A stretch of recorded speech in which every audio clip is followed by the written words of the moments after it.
피온 찬양대 남성 이중창 큰 은혜가 되었습니다. 상황이 어려울수록 하나님 아버지의 마음으로 바라보는 눈이 있게 되기를 원합니다. 내 모든 삶 당신의 마음 알아서 당신의 삶이 되셔서 살아가시는 여러분 되시기를 다시 한번 주님의 이름으로 축원합니다. 여러분, 어떤 사람도 우리가 보는 눈에 따라서 달라져요. 내가 사랑과 온유한 마음으로 더욱 보기를 힘쓰는가 힘쓰지 않는가에 따라서 사람 보는 눈이 달라 보입니다. 파스칼은 생각하는 갈대라고 사람에 대해서 얘기를 한 적이 있습니다. 인간은요, 갈대처럼 아주 약한 존재지만 생각할 수 있는 거예요. 생각할 수 있음으로 해서 그 어떤 존재보다 더 강한 존재가 되었다는 그런 뜻입니다. 인간에서 가장 중요한 것은 생각입니다. 인공지능이 아무리 발달한다고 하지만은요, 사람의 생각과 마음을 따라할 수는 없습니다. 우리말에 생각하기 나름이라 그런 말이 있죠. 똑같은 상황에 따라서 우리가 어떻게 생각하느냐에 따라서 그게 좋게 여겨질 수도 있고 나쁘게 여겨질 수도 있다는 말이에요. 여러분, 예를 들어서 컵에 물을 먹는데 물이 절반 남았어요. 똑같은 상황이에요. 똑같은 조건이에요. 근데 어떤 사람은 절반밖에 안 남았네 이렇게 생각할 수 있고요. 어떤 사람은 절반이나 남았네 생각할 수 있어요. 똑같은 상황이에요. 전자의 사람은 그와 같은 상황에서 절망을 느끼고요. 후자의 사람은 희망을 느끼게 됩니다. 조금 비약해서 여러분 생각해 볼 수 있을지는 몰라도요. 천국과 세상은 어떨까요? 생각과 마음의 차이, 사고방식의 차이가 큰 차이를 불러옵니다. 마태복음 20장에 보면은 포도원 주인이요, 이른 아침부터 일한 사람과 오후에 5시에 와서 6시까지, 퇴근이 6시면 오후 5시에 온 사람하고 똑같이 품삯을 똑같이 주는 거예요. 한 데나리온. 그 말씀이 들어있어요. 여러분, 이해가 안 가잖아요. 비교해 볼 때는 아침 9시에 온 사람하고 어떻게 저녁 5시에 온 사람하고 같아요. 그러니까 천국의 사고방식에 따라서 내가 그거를 어떻게 보느냐에 따라 달라질 수 있다는 거죠. 아침 일찍부터 일한 사람은 한 데나리온의 품삯을 약속하고 또 약속한 대로 한 데나리온의 품삯을 받았어요. 정당하게. 근데요, 오후 늦게 들어와서 1시간만 일하고도 자기들과 똑같은 품삯을 받는 것을 본 거예요. 그걸 보고 언페어하다고 보는 거죠. 주인에게 불공평하다. 그 말에는 일리가 있습니다. 하루 종일 일하는 사람하고 하루 1시간만 일하는 사람에게 똑같은 품삯을 준 것을 공평하지 못한 처사라고 말할 수 있어요. 여러분, 그렇잖아요? 만일 오후 늦게 들어와서 1시간만 일하고도 하루 종일 일한 사람하고 똑같은 임금을 받은 사람이 자기 아들이고 딸이었다고 생각해 보세요. 그는 어떤 마음과 생각을 가지게 되었을까요? 그리고 주인에게 뭐라고 말할까요? 그는 포도원 주인을 불공평한 사람으로 생각하지 않을 거예요. 훌륭한 사람이라고 생각을 할 거예요. 어제 여러분, 토론토 블루제이스와 우리 LA 다저스가 경기를 했어요. 3대3이었는데 월드 시리즈에 4대3으로 다저스가 이기는 것을 여러분 보았을 거예요. 그걸 보면서 어떻게 오타니는 저렇게 타자로도 훌륭하고 또 투수로도 저렇게 훌륭하게 저렇게 선수 생활을 할 수 있을까 생각을 하죠. 근데 어떤 사람은요, 그 게임에 나가보지도 못한 후보가 있어요. 한국의 김혜성 선수라고 막 9회 말에 이루수가 다쳐서 참가를 했는데 이번에 월드시리즈 반지를 받게 됐어요. 불공평하잖아요. 똑같은 경기에서 그렇게 훌륭하게 7번을 싸운 사람이고 그냥 잠깐 같은 월드시리즈 반지를 받은 사람이 있어요. 여러분, 어떻게 생각하세요? 오히려 원망하지 않냐고 불평하지 않냐고 진심에서 우러나오는 감사를 아마 드렸을 거예요. 여러분, 세상에 살면서 하나님의 마음과 생각을 잃어버린 사람들은 주인의 처사를 불공평하다고 생각을 해요. 근데 하나님 마음과 생각을 가지고 천국에 살아가는 사람들은 주인의 처사가 훌륭하다고 생각을 해요. 하나님의 마음과 생각을 잃어버린 사람들은 다른 사람의 행운과 축복을 자신의 불행과 저주로 이해를 해요. 나는 왜 이렇게 태어났을까? 나는 왜 이렇게 이런 집안에서 이런 머리를 가지고 이런 상황에서 이런 조건에서 태어났을까? 어떤 사람은 인생에 3리에서 출발하는 사람이 있고, 나는 인류에서도 정말 인류까지도 제대로 가지 못하고 삶을 마치는 건 아닐까 생각을 해요. 근데 사랑하는 여러분, 마음과 생각의 차이가 세상과 천국의 차이를 짓고 있다는 말씀입니다. 유스 위드 미션의 그 예수 전도단의 플로이드 맥클랑이라는 선교사가 있는데 참 존경하는 선교사님이에요. 이분이 겁없는 가족이라는 책을 썼는데 네덜란드에 사역할 때 1980년대 암스테르담 시내에 자리 잡고 있는 홍등가에 살았던 때 일을 이 책에 기록하고 있습니다. 옆집에는 사단 교회가 있고요. 남성 동성애자들이 이웃에 사는 끔찍한 환경이었습니다. 그렇지만 주님은 그곳에서 주님의 사랑으로 플로이드 맥클랑이 이제 그곳에 섬기도록 인도하셨어요. 어느 날 한 선교단체 간부들이 예고 없이 찾아와서 이 플로이드 맥클랑의 사역에 대해서 관심을 표명하면서 사역 현장을 둘러볼 수 있겠느냐 그렇게 물어온 거예요. 기꺼이 그들은 그 사역을 보고 싶은 거예요. 그래서 그 사람들을 데리고 자신의 가족이 사는 아파트로 가는 길에 갑자기 옆집에 살면서 아주 친하게 지내는 2명의 창녀가 생각이 났어요. 그때 심정을 플로이드 맥클랑은 이렇게 쓰고 있습니다. 오늘같이 화창한 날이면 그녀들은 의뢰 바깥에 나와 있을 것이고 언제나 그랬던 것처럼 내 이름을 친근하게 부르면서 인사를 건넬 것이다. 게다가 옷을 거의 걸치지 않은 그들이 그렇게 했을 때 벌어질 광경을 생각하고선 아찔해하지 않을 수가 없었다. 선교단체의 간부들을 데리고 그 거리로 접어들었을 때 역시 그녀들이 거기에 있었다. 2 소녀가 기쁜 얼굴로 손을 흔들며 내 이름을 불렀을 때 보수적인 선교단체 간부들을 감히 뒤돌아볼 엄두도 못 내었다. 등 뒤로 침묵의 벽이 있음을 느꼈다. 여러 달이 지났어요. 지난 후에 미국에서 열린 선교대회에 참석하게 되었는데요. 한 사람이 다가와서 이 플로이드 맥클랑에게 자기를 홍등가를 둘러보도록 안내해 준 것을 기억하느냐 묻더래요. 맥클랑 선교사가 기억난다 그렇게 말하니까 놀랍게도 그는 눈물을 펑펑 흘리면서 말했습니다. 당신이 우리를 그 창녀촌으로 데리고 다닐 때 내 눈에는 한 무리의 창녀들과 뚜쟁이 그리고 마약 중독자들만 보였습니다. 그런데 당신 이웃에 살던 2 소녀에게 인사를 하면서 그들의 이름을 불렀을 때 나는 아직도 그들의 이름을 기억합니다. 소니아와 엘소였죠. 그제야 그들이 창녀가 아니라 사람으로 보였습니다. 사랑하는 여러분, 우리가 같은 사람을 보고도 같은 상황을 봐도요, 다 같은 것을 보는 게 아니에요. 어떤 눈으로 보느냐에 따라서 완전히 다른 세상이에요. 다른 사람이에요. 다르게 보이게 되는 거예요. 오늘 고린도 교인 중에도 사도 바울을 비난하고 심판하는 이들이 있었습니다. 근데 그런 고린도 교회 교인들 향해서 사도 바울은 분노하지도 낙심하지도 않았습니다. 왜냐하면 하나님 아버지의 마음, 하나님 아버지의 눈으로 보았기 때문입니다. 오늘 고린도전서 4장 14절 15절 말씀 여러분과 함께 보시겠습니다. 내가 너희를 부끄럽게 하려고 이것을 쓰는 것이 아니라 오직 너희를 내 사랑하는 자녀같이 권하려 하는 것이라. 그리스도 안에서 1만 스승이 있으되 아버지는 많지 아니하니 그리스도 예수 안에서 내가 복음으로써 너희를 낳았습니다.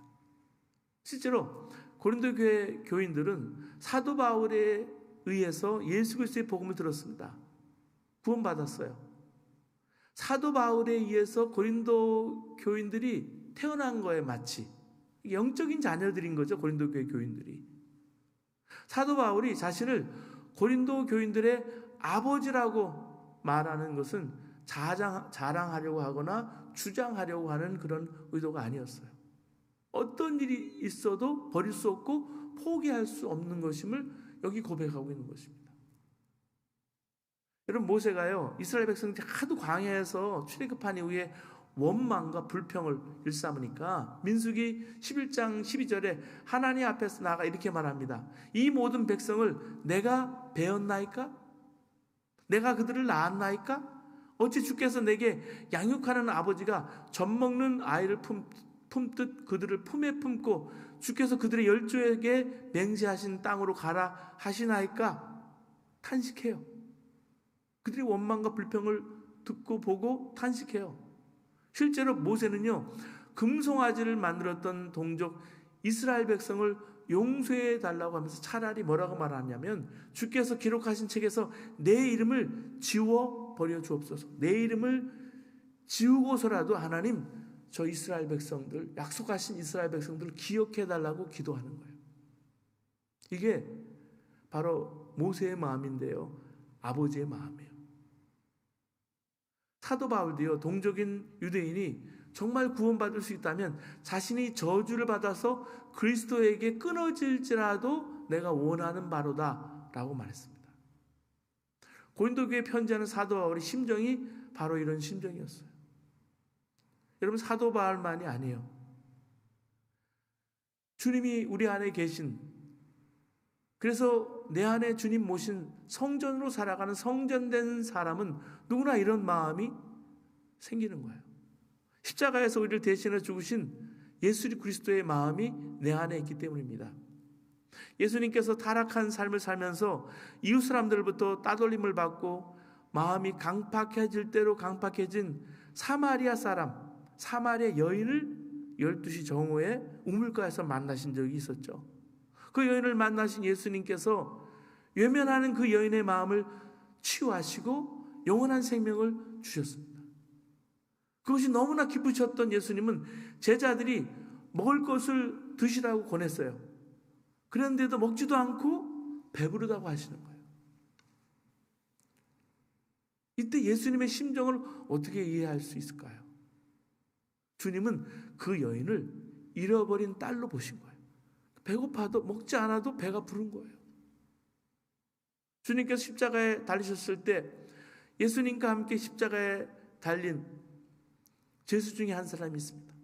그 매달린 제수 하나가, 예수여, 당신 나라에 임할 때 나를 좀 기억해 주세요. 기억하소서. 이렇게 요청했을 때 내가 진실로 너에게 이르노니 오늘 네가 나와 함께 낙원에 있으리라 말씀했습니다. 여러분, 평생 이 사람은 악독한 죄만 짓다가 그렇게 살다가 마지막 순간 구원해달라고 요청한 거예요. 이렇게 평생 그렇게 살다가 마지막 순간에 여러분 구원을 요청한다고 구원받아서 천국 가게 되는 게 이게 공평할까요? 옳을까요? 그렇게 질문할 수도 있어요. 여러분, 그렇잖아요. 아침 일찍부터 9시부터 열심히 일했던 청지기가 있는데 오후 5시에 와서 받을 거 다 받고, 여러분 어떻게 이렇게 구원받을 수 있어요? 그럼에도 불구하고 극심한 고통 중에서 굳이 이 말씀을 하신 예수님의 심정, 오늘 네가 나와 함께 낙원에 있으리라, 어떻게 이해할까요? 여러분, 잃어버린 아들을 되찾은 아버지 하나님의 마음입니다. 그게 하나님 아버지의 소원이기 때문이에요. 사랑하는 여러분, 하나님 우리를 이 땅에 보내셨고요, 이 땅에 살게 하신 목적이 있고 하나님이 이 세상을 지으신 목적이 있어요. 근데 이 세상 모든 사람들이 구원받고 하나님의 자녀가 되는 것, 그래서 전도하고 선교하고 교회가 있는 거예요. 예수님 마음으로 보았기 때문에 사도 바울은 욕을 먹으면서도 오히려 축복해주고요, 박해를 받으면서 참고요, 비방을 받으면서도 좋은 말로 응답했다고 고린도전서 3장은 말씀해 주고 있습니다. 여러분, 우리가 살다 보면은 예수 믿으면서도 머리로는 용서해야지, 예수님의 십자가의 용서, 하나님 사랑 알아요. 근데 마음은 다른 문제예요. 내가 아는 것과 마음은. 근데 내가 정말 주님과 내가 주님 바라보고 십자가의 주님과 내가 하나가 되면은요, 내가 사마리아 여인이구나. 사마리아 여인처럼 십자가의 강도처럼 내가 되는 거예요. 그렇게 여겨지는 마음이 내가 생기는 거예요. 그리고 내가 다른 사람을 보는 눈도 그렇게 열려지는 거예요. 예수님의 마음으로 보는 거예요. 우리는 사람을 정확하게 보는 눈이 없다는 사실을 인정해야 합니다. 그렇잖아요. 저 사람은 사람 볼 줄 몰라. 사람 보는 게 중요하잖아요. 친구를 사귀더라도, 직장에서 일을 하더라도 사람 보는 눈이 참 중요하죠. 저는 상계동에서 잠깐 사역을 한 적이 있습니다. 거기에 거린들 홈리스 사역을 한 적이 있었어요. 1990년대인데요. 교회가 굉장히 어려울 때예요. 제가 근데 저를 파송해서 교육부 전체를 책임지는데 교회가 갈라진 거예요. 거기서 수습을 하러 갔는데 14개 부서를 제가 담당을 하는데 너무너무 많이 울었어요. 하나님 어떻게 교회를 이렇게 가르십니까? 왜 사람들이 서로 주님의 몸된 교회를 이렇게 찢으십니까? 근데 오후에 제가 사역을 감당하게 될 때는요, 교육부 사역을 한 다음에 이제 빵과 음료를 준비하고 그리고 500원짜리 동전을 준비해서 이제 나눠주는 사역을 해요. 그러면 한 80에서 100여 명 이제 홈리스들이 오십니다. 여기저기서 와요. 서울역 파가 있고요. 다 파들이 있어요. 전 처음 알았어요, 그때. 뭐 주먹들만 파가 있는 게 아니에요.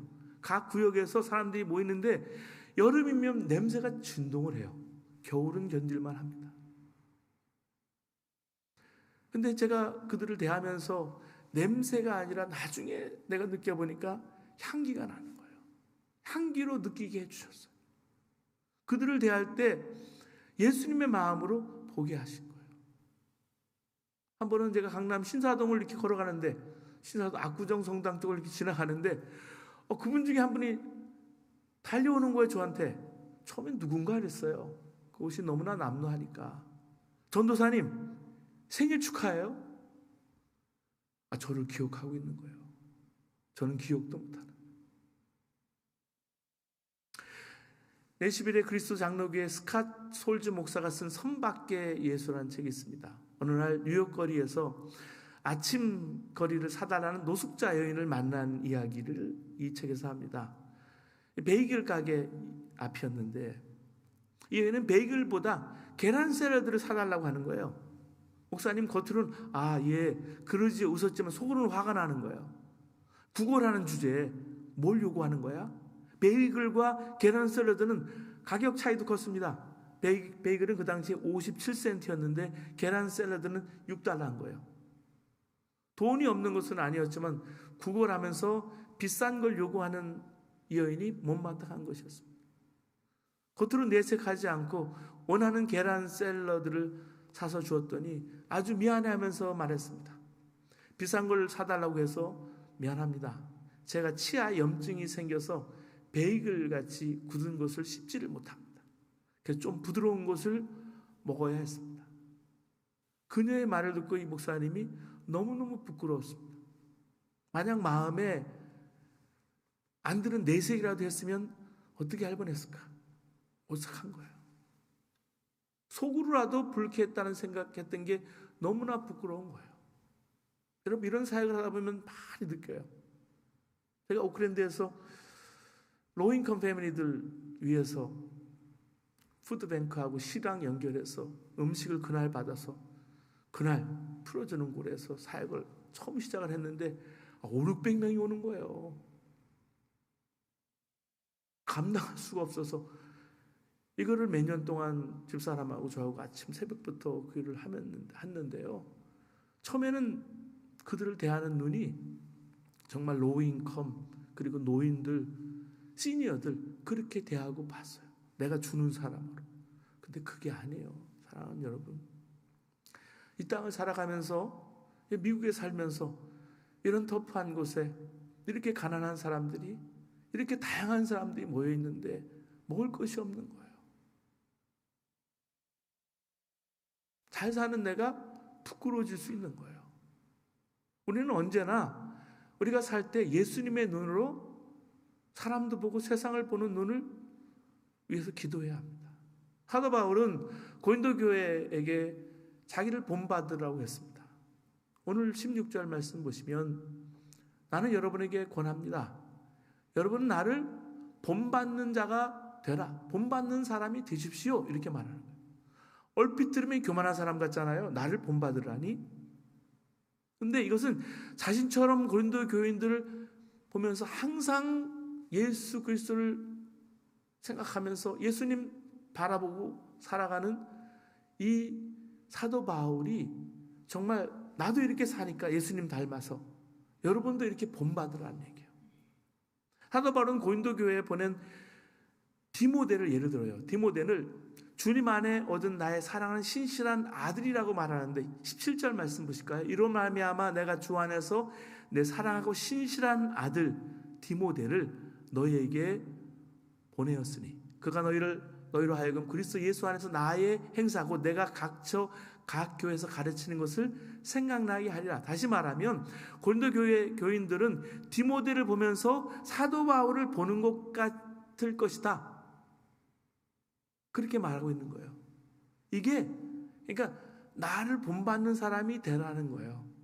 여러분, 작은 예수님이 되고 작은 사도 바울이 디모데가 된 거죠. 디모데는 그래서 사도 바울의 제자로 사도 바울처럼 살았어요. 엄밀히 말하면 예수님이 제자죠. 왜냐하면 사도 바울이 그리스도 예수 안에서 행하는 나의 생활 방식, 그리스도 예수 안에서 나의 행사를 그렇게 교회에서 가르치는 것을 생각나게 하는 그런 삶을 사는 사람이었다는 말씀이죠. 그리고 사도 바울을 보면 예수님 보는 것 같고 디모데를 보면 역시 예수님 보는 것 같다. 그런 의미예요. 그러니까 사도 바울은 주님 안에서 고린도 교회 교인들도 그렇게 될 수 있다고 확신한 것입니다. 너희들도 된다. 자신이 증인이고 디모데가 증인인 거예요. 우리도 그렇게 된다는 말씀이에요. 사람들이 우리를 보면 예수님 볼 수 있어야 되잖아요. 예수님 볼 수 있는 렌즈를 우리를 통해서 보게 하시는 거잖아요. 우리가 착한 행실을 하면 그 착한 행실에 여러분 예수님의 이름으로 하지 않아도 저 사람들은 저 삶이 설득력이 있어서 예수님을 보게 하는구나 한다는 그게 전도인 거고, 우리가 진정 하나님의 성전인 사람인지 공동체 안에서 보면은 시험이 생길 때 알게 돼요. 어려운 일이 생기게 되면. 19절 20절 말씀 보시겠습니다. 주께서 허락하시면 내가 너에게 속히 나아가서 교만한 자들의 말이 아니라 오직 그 능력을 알아보겠으니 하나님 나라는 말에 있지 아니하고 오직 능력에 있습니다. 여기 능력이라는 말이 나오죠. 그리고 말이라는 말이 나옵니다. 여러분, 능력이라는 것은 그 사람을 보면 예수님을 보는 것 같다라는 말씀이에요.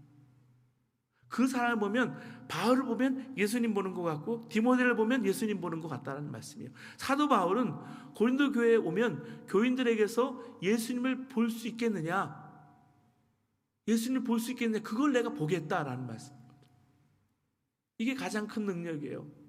여러분, 예수님보다 더 큰 능력이 어디 있어요? 바리새인처럼 말 잘하는 능력, 율법에 능하니까 말을 잘하는 능력이 아니라 그 사람을 예수님 마음으로 보는, 영혼을 사랑하는 마음, 그 능력을 주님께서 보신다는 말씀이에요. 그러니까요, 하나님 나라는 말에 있는 것이 아니라 능력에 있다 그랬습니다. 사도 바울은 고린도 교인들에게 채찍을 들고 가기 원하느냐 묻고 있습니다.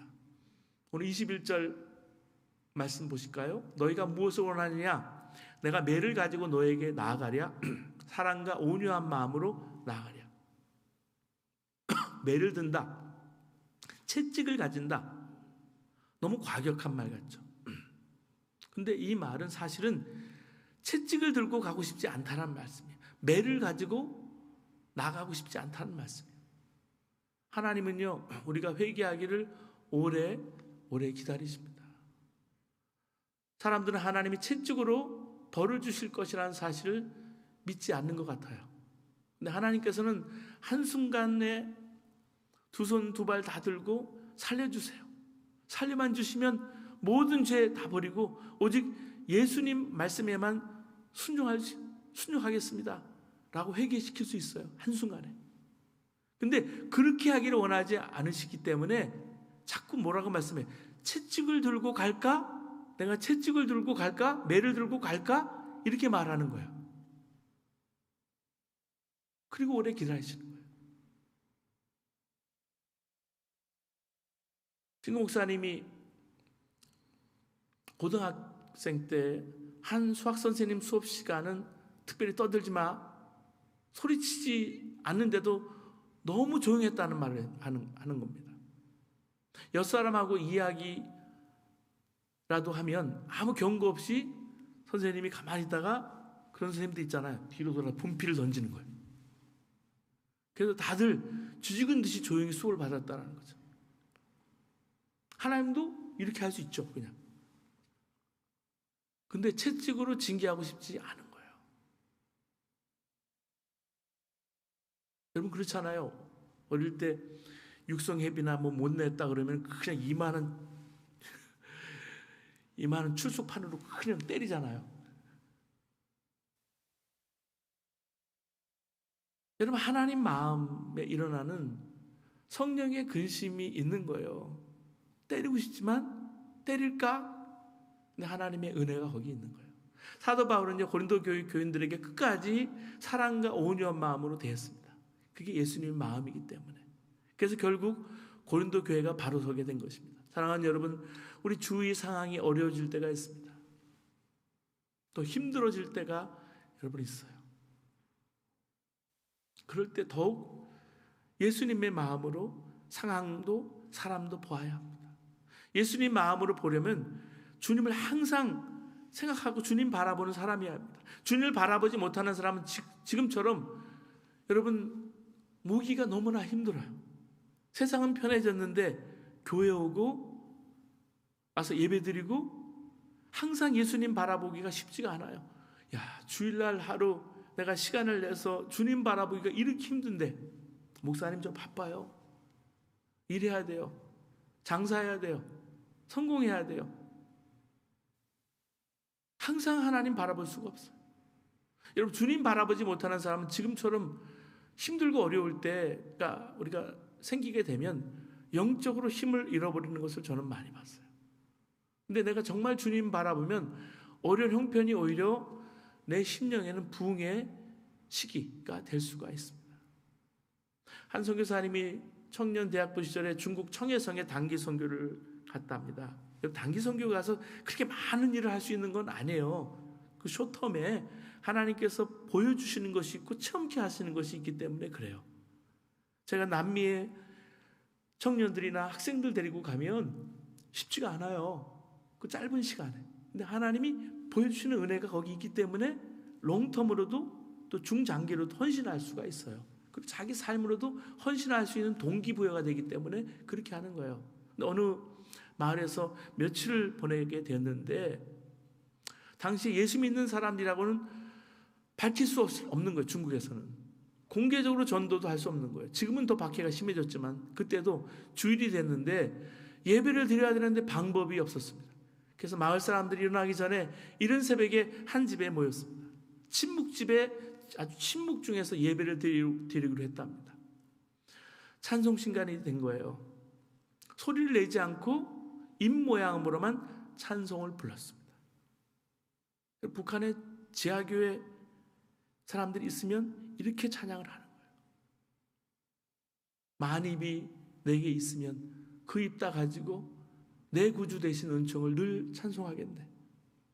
웨슬리의 찬송이죠. 만입이 내게 있으면 그 입 다 가지고 내 구주 되신 은총을 늘 찬양하겠네. 이거를 그냥 입모양으로만 찬송을 부르는데 그 속에서 뜨거운 것이 밀려오면서 더 찬송을 더 이상 부르지 못하고 흐느꼈답니다. 모두가 다 울었답니다. 성령의 임재가 그렇게 강하게 임한 적이 없었대요. 찬송도 부르지 못하는 그 예배 때 진정한 예배가 뭔지, 주님의 임재가 뭔지, 예배의 축복이 뭔지 너무나 뜨겁게 경험하고 그런 선교사로 헌신을 했습니다. 그때 주님이 임하신 것일까요? 아니에요. 그때 비로소 눈이 뜨인 거예요. 사랑하는 여러분, 예수님의 눈으로 사람을 보고 상황을 바라보는 눈이 띄어야 됩니다. 그러려면 예수님을 마음에 품는 게 중요해요. 일을 하고 봉사를 하는 게 중요한 것이 아니라 예수님의 마음을 품고 일하고 봉사하는 게 중요하다는 말씀이에요. 그렇기 때문에 예수님의 마음이 없이 일하고 봉사하면, 그렇게 봉사하면 할수록, 일하면 할수록 교회가 나빠지고 교인들의 관계가 나빠지는 것을 저는 많이 봤어요. 예수님은 우리들에게 사람이 물과 성령으로 거듭나지 아니하면 하나님 나라에 들어갈 수 없다 그랬습니다.